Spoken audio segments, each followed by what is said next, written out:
오늘 주제는 서머나 교회라는 주제를 가지고 하나님의 은혜 받으시길 바랍니다. 서머나 교회가 예전에 있었는데 예수님이 부활하시고 승천하신 뒤에 12 제자들이 모여서 복음을 전하러 각자가 흩어졌습니다. 각 7 교회에 제자들이 있었는데 그 중에 요한이라는 제자가 있었습니다. 요한이 복음을 전하던 중에 반모섬에 예전에 이 터키라는 나라 그 반모섬에 가서 사역을 했습니다. 그 중에 요한에게 계시가 보였습니다. 하나님의 천사가 말씀하셨는데 직접 그때 예수님을 대면할 수 있었습니다. 교회 곳곳에 예수님께서는 문제가 있다고 지적하시며 좋은 것들은 칭찬하고 나쁜 것들은 견책해야 된다 라는 것을 요한이 글로 써서 각 교회마다 편지를 보냈습니다. 그것을 심도 있게 보고 회개하라는 말이었습니다. 오늘날도 여전합니다. 이 교회가 정말 잘 되면 어떻게 될까요? 또 아무것도 모르고 거짓으로만 함부로 하는 교회가 있다면 어떨까요? 교회마다 각각이 다 다른데 그런 상황들이 지금 펼쳐지고 또 분열되면서 오히려 가난한 교회, 각각의 교회들이 생기고 있습니다. 이 7 교회의 본상이 지금까지 나타나며 이렇게 각기 교회마다 차이점들이 있는 거죠. 여기에 대해서 여러분들께 나누고 싶습니다. 그래서 오늘 말씀은 요한계시록에 있는 2장 8절에서부터 11절 말씀 함께 상세히 보도록 하겠습니다. 처음에 서머나 교회가 생겼던 배경부터 말씀드리고 이해하기 쉽게 하겠습니다.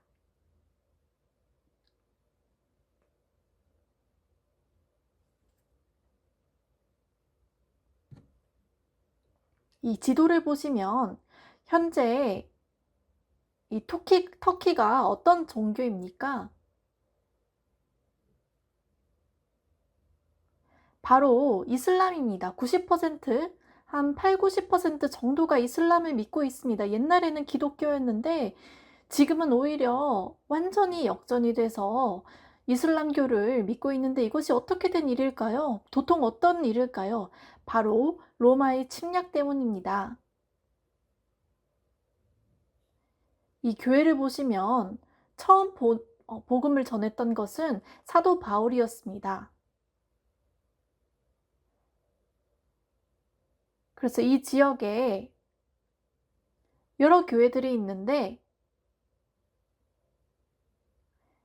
구디브 교회도 있고 이 1차 전도와 2차 전도, 3차 전도 그리고 마지막에 로마로 복음을 전하러 사도 바울이 갔고 예수님의 제자 또한 이 터키 지역에서 계속해서 제자들을 양성하고 각각의 교회를 자신의 것이라 주장하지 않고 서로 섬기면서 그 교회를 잘 클 수 있도록 뒷받침해 주었습니다. 그렇게 각각의 교회가 생겨났는데 특히 에베소 교회에서는 정말 하나님을 향한 사랑이 불일 듯 일어났는데 얼마 지나지 않아서 시기와 갈등이 일어났습니다. 그렇게 신앙이 줄어들었습니다. 사랑이 없기 때문입니다. 예수님을 사랑했던 그 뜨거운 마음은 모르고 그것이 서로를 반목하고 꾸짖는 그런 사랑 따위는 없는 교회로 변했다는 것입니다. 그래서 다시 옛날로 돌아가서 우리가 다시 순종하자 라는 뜻으로 이렇게 편지가 전해졌고요. 서머나 또한 좋은 것들은 칭찬해 주지만 서로를 시기하고 질투하는 문화가 있었습니다. 라오디게아 교회도 또한 비슷했습니다. 그들도 교회 내에서 정말 안락한 생활을 즐기며 오히려 자신들이 칭찬받는 것이 하나도 없었습니다. 다른 교회들은 그래도 칭찬받을 만한 것이 있었는데 라오디게아 교회는 오직 칭찬받을 것이 하나도 없었습니다. 다른 교회들은 다 잘하는데 각각 제각기 잘하고 있는데 라오디게아 교회는 정반대였습니다. 그것은 자신들이 감투욕만 있어서 자신들이 직분 그리고 이 세습에 관련해서 돈을 유용하고 또 그것을 시기 질투하는 사람들이 있었기 때문입니다.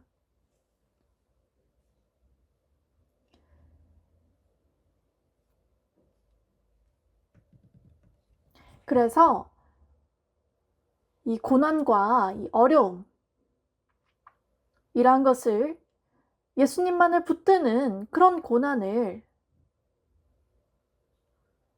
받음에도 불구하고 우리가 믿음을 계속해서 가지고 나가며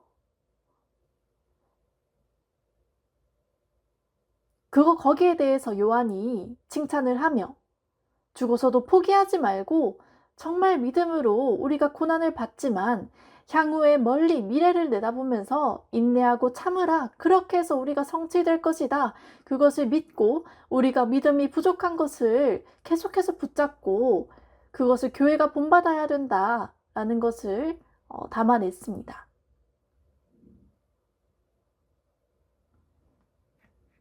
그래서 터키는 이 광활한 지역에서 그 가운데에서 카파도키아 데린쿠유가 있었습니다. 이것은 도시 이름이 카파도키아인데요. 그 안에 데린쿠유라고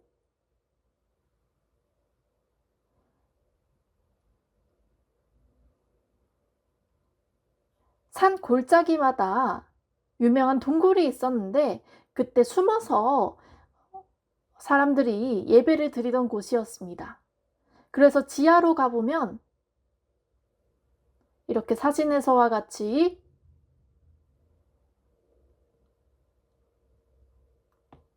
여러 통로들이 마련되어 있었습니다. 아마 지하 8층까지 연결된 통로였는데요. 그 흙인 것이 아니라 돌을 파서 돌로 그 밑에 지하 8층까지 지었습니다. 어떻게 이렇게 깊숙이 팔 수 있었을까요? 위에는 집이 있는데 집과 산이 있었는데 어떻게 그 밑까지 지하 8층까지 팔 수 있었을까요? 그것은 교회가 압제받았기 때문입니다. 사람들이 모여서 예배를 받으면 되는데 로마로부터 억압을 받고 있었습니다. 이 로마는 우상을 섬겼습니다. 그래서 계속해서 사람들을 억압했습니다. 왜 억압을 할까요? 로마 군인들이 터키 사람들을 억압하기 이전에 그 의미가 있었습니다.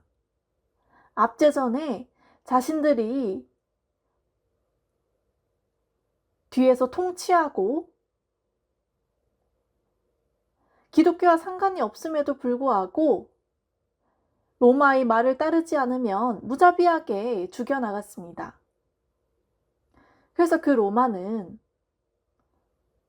세상을 사랑하고 또 이 유대교를 싫어했습니다. 예수님을 지극히도 미워한 것이 바로 로마인이었습니다.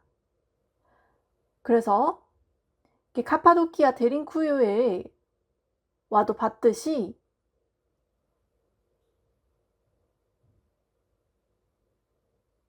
윗면은 사람들이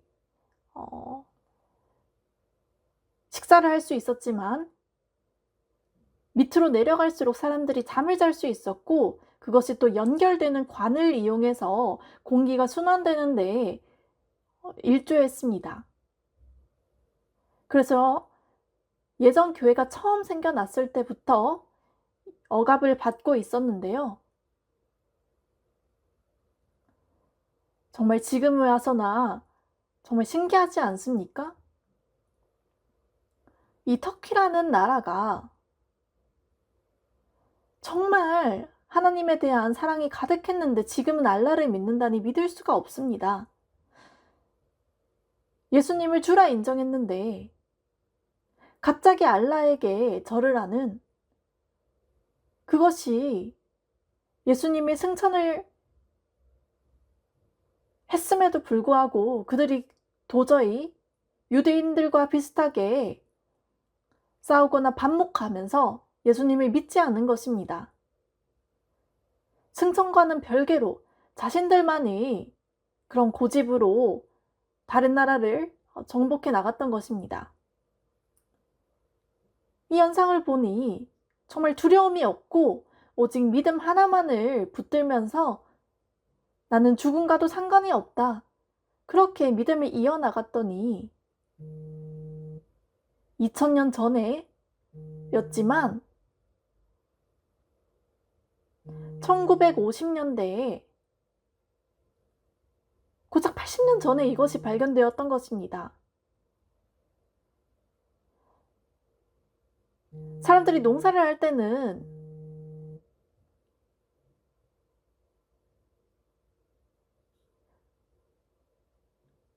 우연찮게 이 데링쿠유를 발견해서 이것이 세상에 알려진 것이었습니다. 경작을 하지 않았다면 몰랐을 거죠. 정말 발견을 못했다면 어떻게 됐을까요? 발견을 해서 이렇게 넓은 지하 세계를 볼 수 있었던 것입니다. 그래서 사람들이 관광을 할 수 있고 운이 좋았던 거죠. 그래서 이 교회가 전 세계로 퍼져나갈 수 있었던 그런 근거였습니다. 밑에 그림을 보시면 동굴로서 이 데링쿠유의 모습을 볼 수 있습니다. 정말 깊게 이 땅을 팠고 정말로 어려웠을 텐데 대단한 생각이 듭니다. 우리 인간의 힘으로는 제한이 있지만 하나님이 성령께서 함께 하셔서 이렇게 숨어서 기도를 드릴 수 있는 공간도 마련하고 그 굴을 파는데 지하 8층까지 팠는데 그곳에서 예배를 드릴 수 있었습니다. 거기서 발견한 것이 바로 십자가였습니다. 하지만 이 유대교가 십자가가 있습니까? 예수님의 상이 있습니까? 이것이 우리와 다르다는 것입니다. 예수님의 승천이 2000년 전인데 그 후에 압제받았던 그 사건의 이 카파도키아를 비롯해서 발견되었던 것입니다.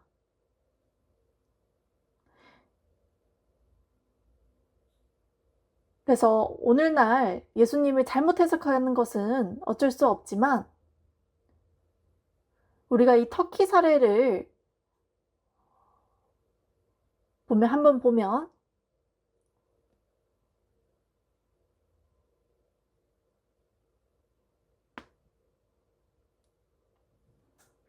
이 카파도키아 지하에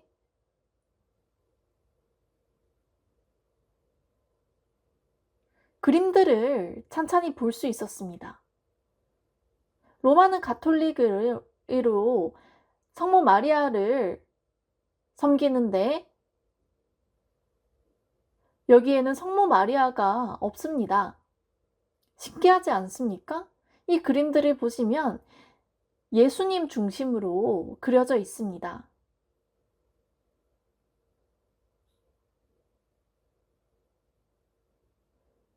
이 로마군에 의해서 압제당할 때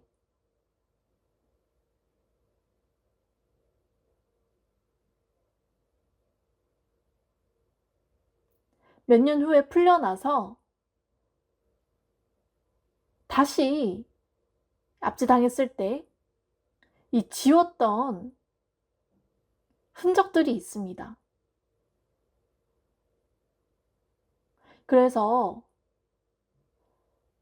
높은 천장에 그려졌는데 그것이 뛰어도 잡을 수 없는, 그리고 또 예수님이 하늘에 올라가신 모양을 그렸던 것입니다. 예수님의 형상을 그대로 나타냈던 겁니다. 그래서 한 300년 후에 이 그림이 지어졌을 것입니다. 그 형상, 예수님의 형상을 그대로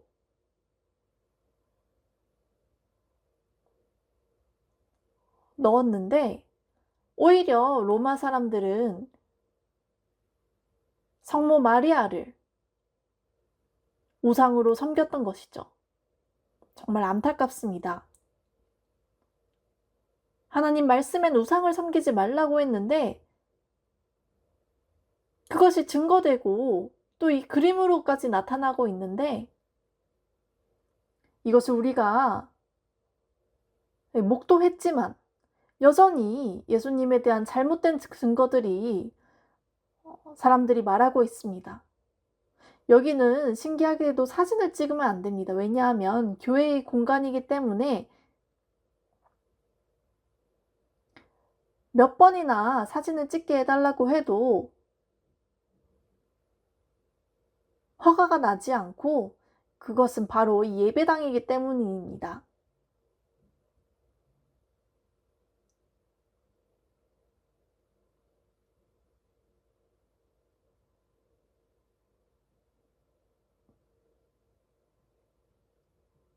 오늘 본문 8절에서 9절 말씀을 보면, 8절에 서머나 교회에 압제당한 당시에 주의 종에게 편지하라. 처음이며 마지막이요. 이 말은 처음에 시작이고 마지막에 이 고난이 있다라는 것입니다.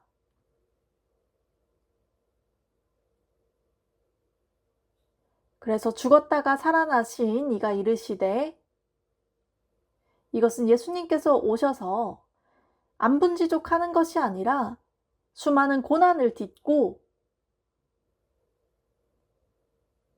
부활하실 때의 말씀과 일치하는 것입니다. 9절, 내가 내 환난과 모든 궁핍을 알거니와 실상은 내가 부요한 자다. 억압을 당했는데 그런 궁핍한 생활을 아는데 거기에 대해서 너는 아무렇지 않게 생각한다는 것입니다. 궁핍하지도 않고 전쟁이 발생하면 그것을 알아야 하지만 실상은 내가 부요한 자라는 것입니다. 터키 내에서도 믿음에 있는 자들이 있었습니다. 그렇지만 그들은 마음이 부요한 자로서 하나님을 마음속에 섬기고 그것으로 충분하게 환난을 디디면서 예수님을 바라볼 수 있었던 것입니다.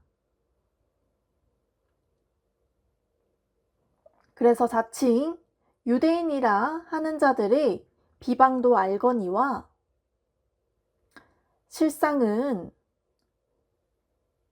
유대인이 아니요 바로 사탄의 회당이라. 이것은 유대인들끼리 있지만 실상은 그들 안에 사탄의 영이 가득하다는 것입니다.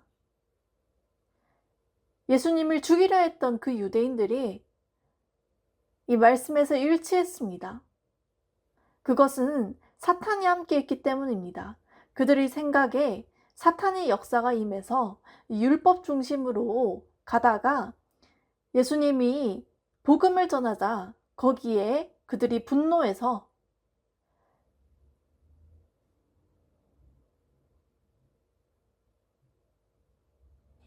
이 살이나 포도주를 마셔라라는 예수님의 말씀에 반기를 들었고, 예시를 통해서 예수님이 말씀하고 포도주를 포도주와 빵을 먹으라고 한 것을 인육을 먹으라고 착각을 한 것입니다.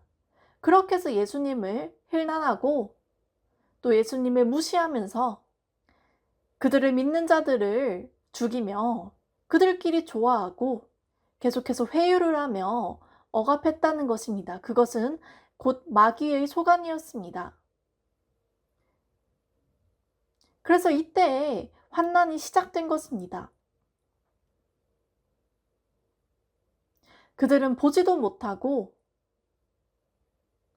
마귀의 회유에 이끌려서 아무것도 몰랐습니다. 마치 이 사기꾼들과도 같았죠. 사기를 당하고 나서야 우리가 속임을 당한 것을 알지 않습니까? 속지 말라고 하는 것이 그래서 중요한 것입니다. 데살로니가 후서 1장 4절의 말씀을 보면 그러므로 너희가 견뎌야 한다. 모든 박해와 환난 중에서 너희 인내와 믿음으로 말미암아 하나님의 여러 교회에서 내가 자랑한다. 환난이 있는 사람들은 복이 있습니다. 우리가 살아가는 동안 짧지만 그 환난에도 불구하고 우리가 희망을 가지고 기다려야 합니다. 모든 사람들이 이 고난이 없다면 어떻습니까? 바로 믿음에 게을러집니다. 그냥 아무렇지 않게 교회를 다니게 되는 것입니다. 믿음이 없는 사람들은 그렇게 한가로이 다니면서 자신이 믿음에 없어지고 결국에는 지옥에 갈 수 있다는 그런 문제가 발생할 수 있습니다. 그래서 직접 우리가 믿음을 가지고 이기려면 우리가 하나님의 이 자녀로서 자랑된 줄을 알기를 바랍니다. 인도는 기독교 탄압으로 1년간 한국 선교사들이 정말 인도로 많이 파송이 됐는데 무려 160명이나 열심히 갔습니다. 그 인도에서 태어난 사람이 12살부터 믿음의 생활을 했는데 불교로 크다가 어느 날 기독교에 대해서 알게 되고 책을 읽으면서 영국으로 가서 공부를 하고 또 21살 때부터 신학대학교를 나오면서 결국에는 목사가 되었습니다. 그 인도는 아마 6, 7년 전에 이 기독교가 아닌 이 힌두교로 개정을 해서 이것으로 아예 국교를 삼았습니다. 인도 전체를 보면 9곳의 칙령으로 무조건 강제적으로 그들에게 믿으라고 하는 것입니다. 그렇지만 인도 사람들은 두려워하지 않고 핍박에도 굴종하지 않았습니다. 무려 25명의 사람들이 모여서 10년 새에는 기적을 발휘했습니다. 약 10,000명이 모자라 또 40만 명까지 사진에서 보시다시피 이 성전을 세우고 사람들끼리 헌금을 해서 이 시원한 곳에서 예배를 드릴 수 있도록 모든 것을 절약하고 가꿔서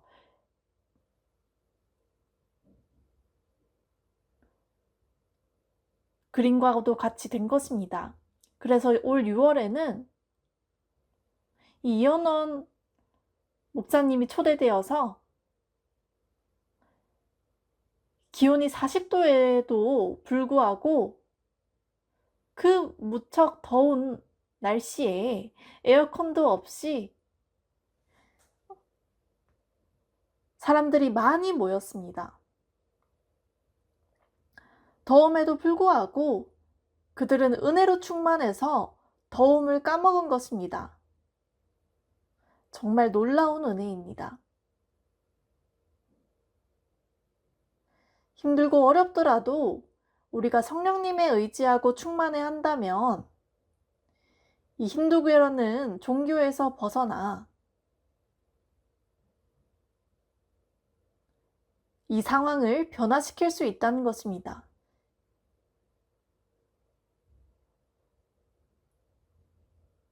기독교는 그렇게 구원을 원하고 그들에게 희망을 찾아주고 다시 회복시켜주는 것이 목표입니다.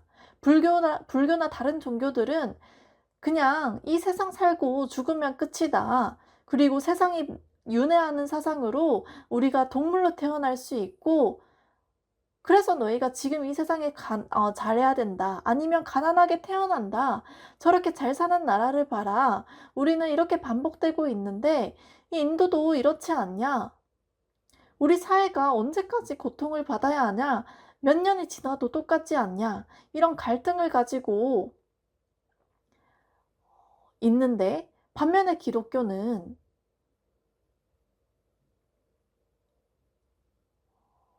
해외를 다니고 거기에 대해서 이제 차별이 있다는 것입니다. 정부는 거기에 아랑곳하지 않고 교회를 계속해서 핍박하고 있습니다. 기독교인들이 계속 열심을 다할 때 해결될 수 있지만 아직도 이 갈등들이 생기고 있습니다. 그래서 그들을 위해서 많은 기도를 할 필요가 있습니다. 본문 10절에 보면 너는 장차 받을 고난을 두려워하지 말라. 볼지어다 멀리, 근시안 쪽으로 말고 정말 멀리 봐라. 마귀가 너희 가운데에 몇 사람을 옥에 던져 시험을 받게 할 것이다.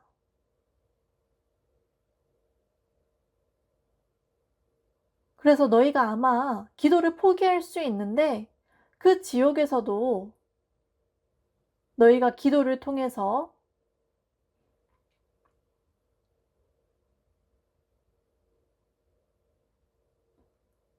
오직 죽거나 살거나 기도를 통해서 인내를 해야 된다는 것입니다. 그 결과 이 전 세계적으로 기독교가 퍼져나갈 수 있었습니다. 오늘날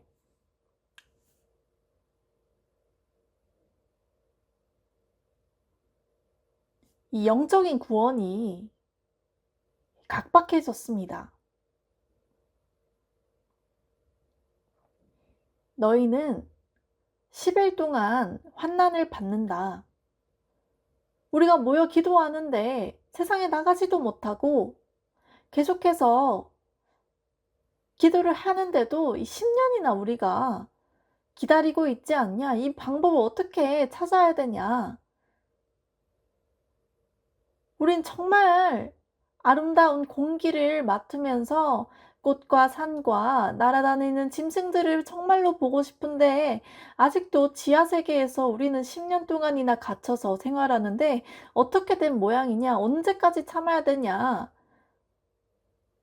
정말 밖에 가서 시원하게 놀러도 다니고 싶은데 차라리 후자가 낫지 않냐? 그들 사이에 이 불만을 가지며 당시 터키의 사람들이 이 마음의 갈등을 많이 겪었습니다. 그렇게 지상으로 올라가고 싶다고 10년이나 기도한 것이었습니다. 그 환난에도 참으라. 내가 죽도록 충성하라고 했습니다. 그렇게 기도로 간구를 바랬습니다. 그래서 서머나 교회가 이렇게 기도를 한 것처럼 여러분들이 본받아야 합니다. 아니면 그저 가짜 교회처럼 좋은 행색으로, 좋은 자리로 편안하게 식사도 도시락을 깔아서 정말 고급진 것을 먹고 그럴 필요가 전혀 없습니다. 우리가 지하에서 예배를 드리고 이런 불편함이 있을지라도 감사함으로 하나님께 은혜를 감사하는 것이 필요합니다. 그리하면 내가 생명의 관을 내게 주리라 고 약속했습니다. 환난 가운데도 너희가 충성을 하면 죽었지만 예수님께서 그 상황을 보시고 그 순교자를 모두 다 이해하시고 다시 그들에게 생명을 주고 구원을 허락할 것이다 약속하신 것입니다. 여러분들도 이 믿음으로써 본받으시길 바랍니다. 누가복음 12장 28절 말씀입니다. 오늘 정말 아무렇게나 살아도 되고 정말 멋쟁이같이 옷을 입고 대충대충 살면 내일 아궁이에 던져지는 이 들풀도, 그런 가벼운 들풀도 던져지지 않냐. 그것을 비유로서 말했습니다. 이 보리를 찹쌀을 심는 것에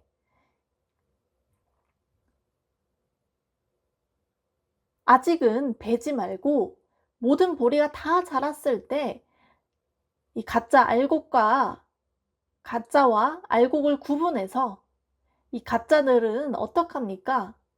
가라지들은 버리고 알곡들만 살아내라. 이것들과 마찬가지입니다. 지금 우리가 이렇게 앉아 있는데 누가 가라지고 알곡인지 모릅니다.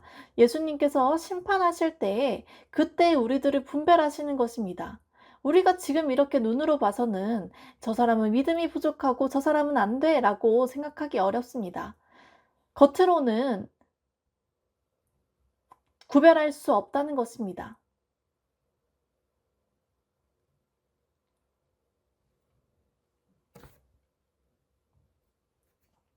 나는 구원을 받을 수 있어. 잘됐다 라고 하다가 그때 가서야 구원이 안 되면 허탕치는 것 아니겠습니까? 나는 정말 열심히 믿어서 천국에 갈 줄 알았는데 박강철 목사님이 천국에 어디 있나 봤는데 천사들이 이 목사님이 없다고 할 때, 여기에 있다고 할 때 그때 우리가 뒷목 잡으면 어떻겠습니까? 옛날에 봤을 때는 정말 믿음이 목사님이 신실하고 잘하셨는데 교회 운영도 잘하시며 모든 것을 헌금하고 정말 1등같이 잘했는데 왜 지옥에 갔을까? 이렇게 말을 할 수도 있는 것입니다. 그때 우리가 할 말이 없는 거죠. 그래서 하나님이 이렇게 입히시거든 하물며 너희일까 보냐 이 믿음이 작은 자들아 라고 하며 믿음을 간구했습니다. 이 가라지들이 벗겨지고 정말 믿음에 있는 사람들이 이렇게 성경을 보고 기도를 하는 것이 중요합니다. 제가 보내드린 그 성경의 카톡을 몇 번이나 다시 읽고 아멘이라고 하는 것이 해야 되는데 그냥 1초 만에 덮어버리는 경우가 있습니다.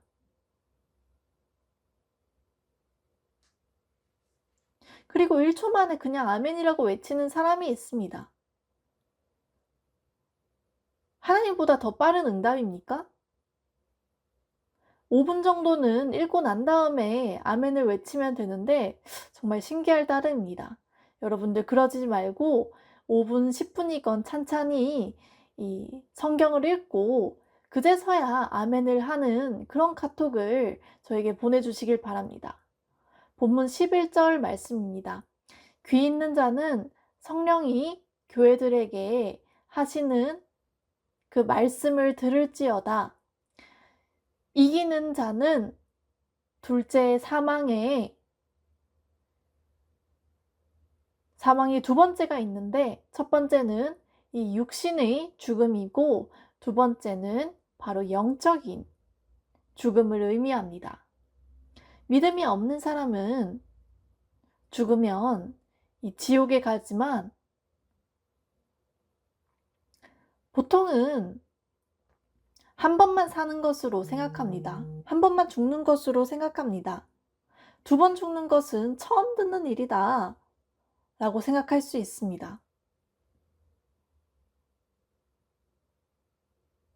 그래서 지옥을 그들은 보지도 못했는데 지옥이 어디 있냐?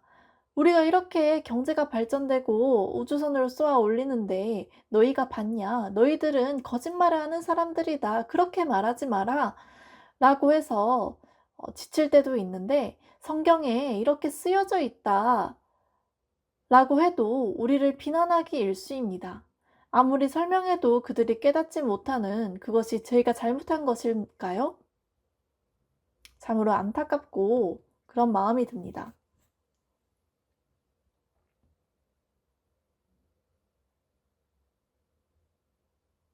우리가 성경을 보고 정말로 깨달을 필요가 있습니다. 그래서 우리가 분별을 해서 마귀들에게 내어버릴 것이 아니라 오히려 우리가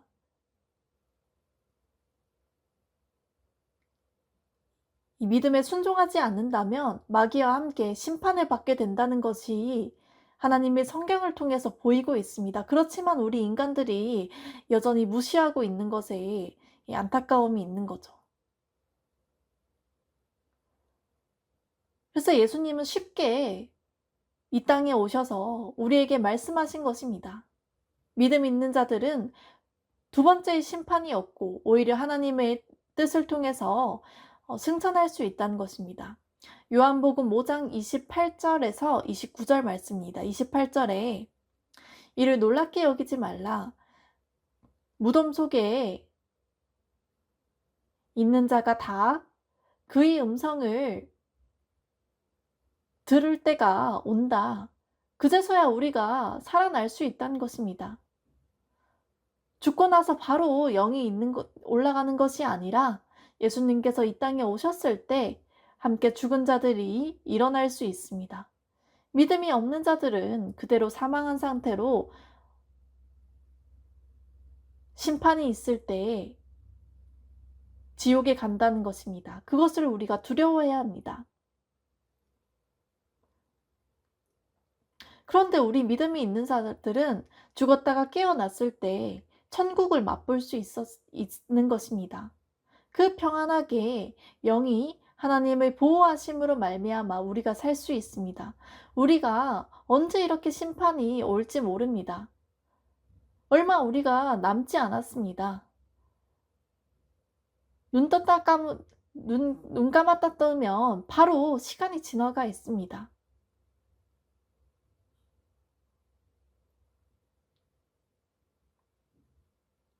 우리가 자다 깼는데 언제 이렇게 시간이 갔냐?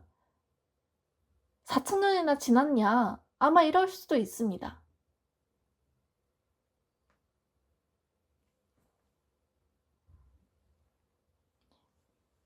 그래서 선한 일을 행한 자는 정말 정직한 자는 생명의 부활로 다시 이끌 수 있다고 했고 악한 일을 행하면서 사기를 친 사람들은 다시 심판의 날에 예수님이 위로는커녕 그들을 질책할 수 있다는 것입니다. 천사들이 그것을 존엄하고 오히려 인간에게 경배를 한다는 것입니다. 천사들이 믿음이 없는 자들은 경외하지만 그럴 필요가 전혀 없다는 것입니다.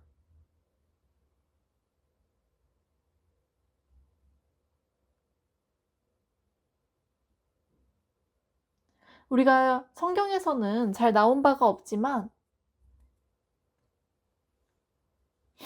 우리가 그 심판에는 정말 두려워할 수 있습니다.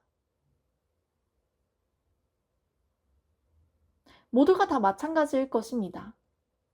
그렇지만 이 서머나 교회는 이 믿음을 본받고 환난 가운데서도 정말 인내로 결실을 맺어서 잠깐 고난으로 이 풀려나는 경험을 한 것입니다.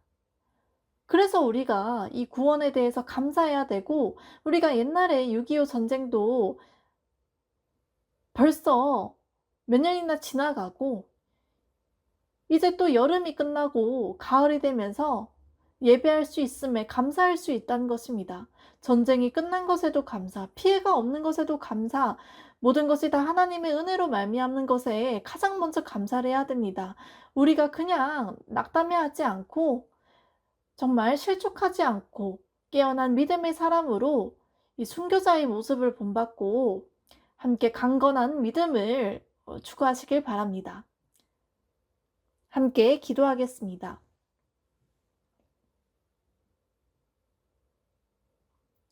생명의 능력으로 구원의 은혜를 베푸시는 하나님 아버지, 일주일 동안 저희가 시험을 당해서 낙담해하지만 정말 그 가운데서도 은혜를 베풀어 주심에 감사합니다. 우리 교회가 예전 처음에 교회가 각각이 세워졌을 때 그 7교회 중에 이 서머나 교회가 압제를 당했었습니다. 거기에서도 유대인들의 이 박해가 있었고, 또 특히나 로마 군인들의 그런 회유와 획책으로 잦은 구타도 당하고 교회가 말살되기도 하며 성도들을 잡아가서 옥에 가두고 사자의 먹이밥이 되기도 하며 그런 심한 그런 스토리들이 있었습니다. 그럼에도 그들은 포기하지 않고 정말 끈질기게 지하 교회에서 모여서 다시금 열심히 기도하고 하나님을 위한 믿음으로 포기하지 않고 성령님 함께 하시어서 그 상황을 이겨냈습니다.